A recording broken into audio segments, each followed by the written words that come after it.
Welcome back. In this video, we're configuring the risk methodology.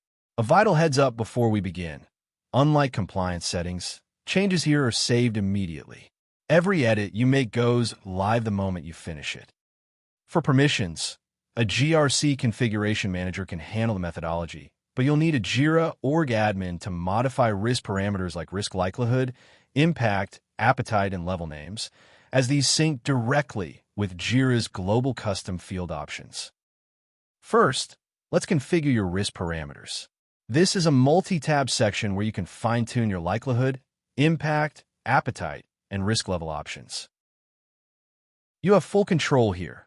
You can rename, delete, or add new options and easily reorder them to match your organizational framework.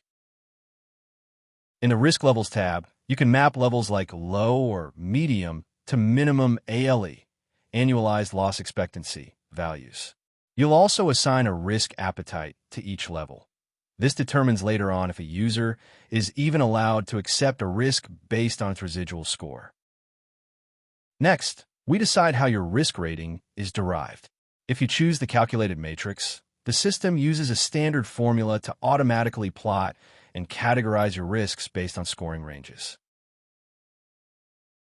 However, for many organizations, risk isn't always a simple product of two numbers. If you need a nonlinear matrix, where a specific intersection, such as likely likelihood but high impact, results in a high rating regardless of the math, choose the custom lookup table. In this mode, the matrix is your logic engine. The risk level is derived directly from the specific cell intersection you have manually configured. The transformation section is the heart of the scoring engine. When a user completes an assessment, the engine calculates raw scores for impact and likelihood. These tables map those raw scores to the specific levels you defined in your parameters. If you're using the calculated matrix, the system then multiplies these transformed levels and uses the risk level transformation table to determine the final rating. If you're using the custom lookup table, the system simply pulls the rating from the corresponding cell in your nonlinear matrix based on those transformed levels. Under Risk Override, you can specify which user groups are permitted to manually adjust risk ratings. This is essential for ensuring that only qualified personnel, like your GRC risk managers or owners, can intervene when an automated score needs human refinement.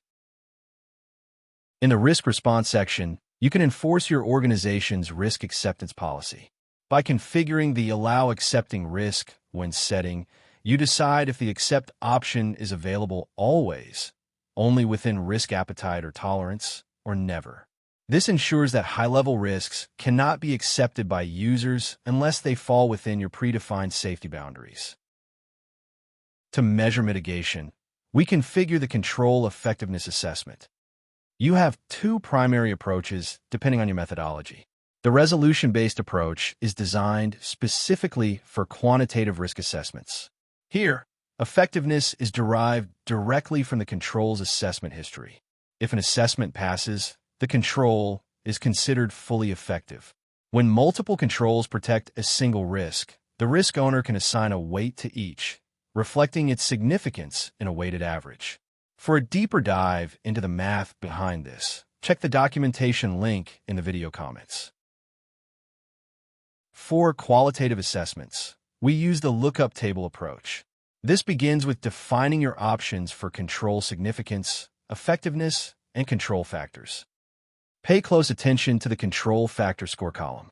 This score is essential when multiple mitigation controls are in play, as it allows the system to calculate an overall aggregated control factor.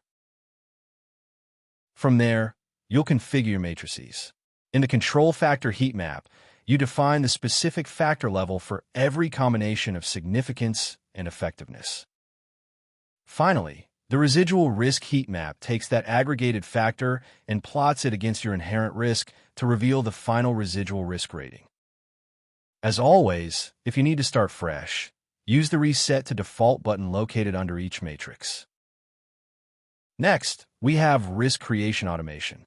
By enabling this feature, you remove the manual burden of spinning up new risks. Once active, the system will automatically generate risks for any entity types defined in your risk framework or risk statement the moment they transition to an active status. This ensures your risk register stays perfectly synchronized with your organizational changes in real time. Next, you will see a section for Jira Service Management settings. These options are relevant if you have enabled GRC-related requests for risk and entity registration within your JSM portal. To keep this walkthrough focused on methodology, we will cover these specific portal configurations in a separate video dedicated to JSM settings. At the bottom of the page, you'll find your recovery tools. The Reset Risk Settings option allows you to synchronize your risk parameters, including likelihood, impact, and control factor options, back to the default Jira field values. Use this with caution, as the action cannot be undone and is primarily intended for resolving synchronization issues.